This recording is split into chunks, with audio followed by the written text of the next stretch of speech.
일단 카페24 쇼핑몰을 한번 다시 들어가서 한번 보도록 하겠습니다.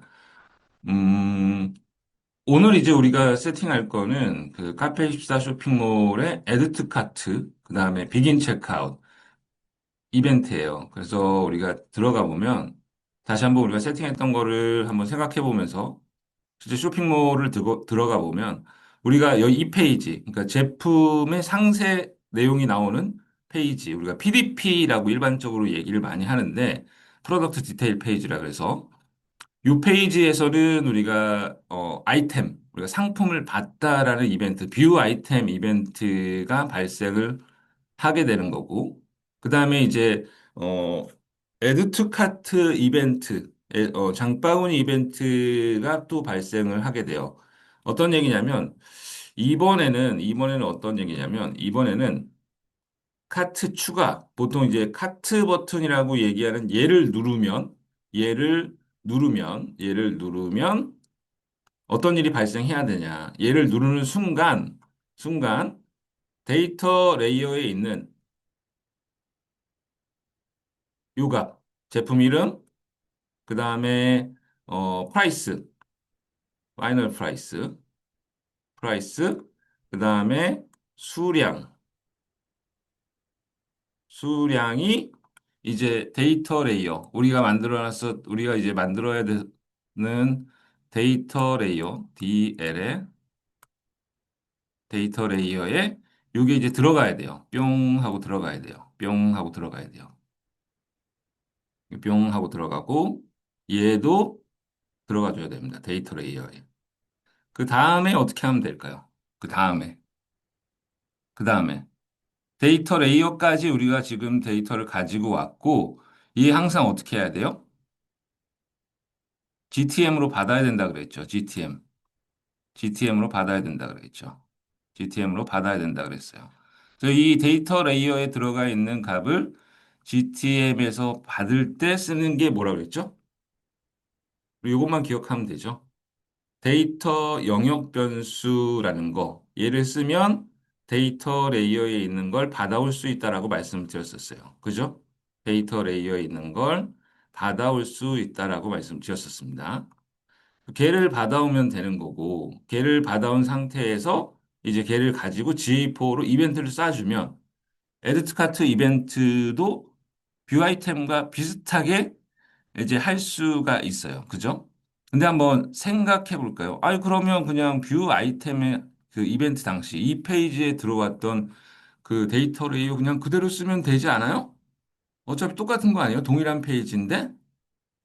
뭐, 그럴 수도 있어요. 그럴 수도 있는데, 한 번 더 데이터 레이어에 뭐 값을 받아서 쓸 수도 있고, 뭐, 그대로 써서 하실 수도 있습니다.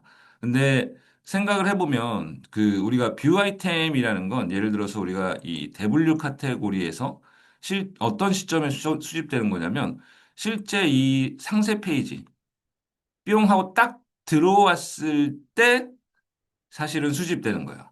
그래서 어떻게 보면, 얘는 딱 들어왔을 때 분명히 얘는 1로 돼 있을 거란 말이죠. 그죠? 그래서 얘 숫자가 항상 1로 고정해서 그냥 수집할 수도 있어요. 사실. 뷰 아이템에서는 크게 상관이 없어요.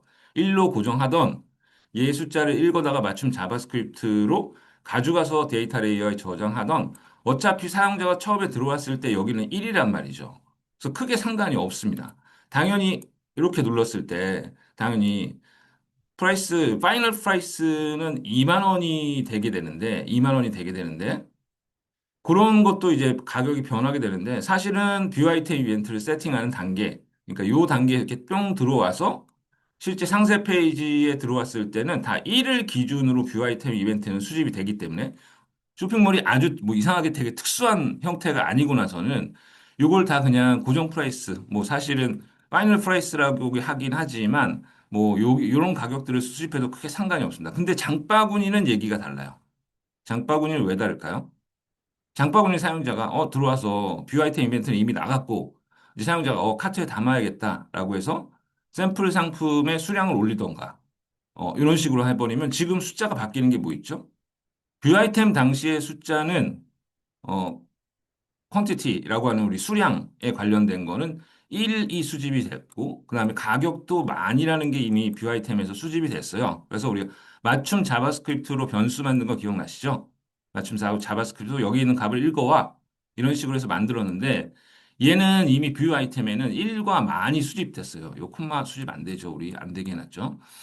그래서 장바구니 수집할 때는 얘가 수량을 올려서 수량과 가격이 변동을 했을 수 있기 때문에 그 시점에서 다시 데이터 레이어로 값을 저장을 해주고 그걸 GTM에서 받아갖고 오는 방식으로 진행을 하셔야 돼요. 그죠? 조금 번거롭긴 하지만 이런 이슈가 있습니다. 그리고 생각 또 한 번 해보겠습니다.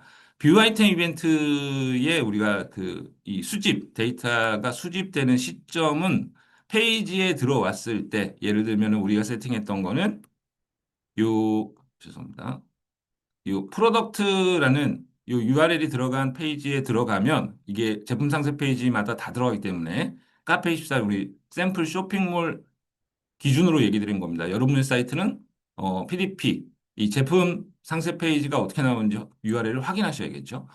그래서 어쨌든 이런 형태로 우리가 수집을 했는데 Add to Cart 이벤트는 카트 버튼이 눌릴 때예요.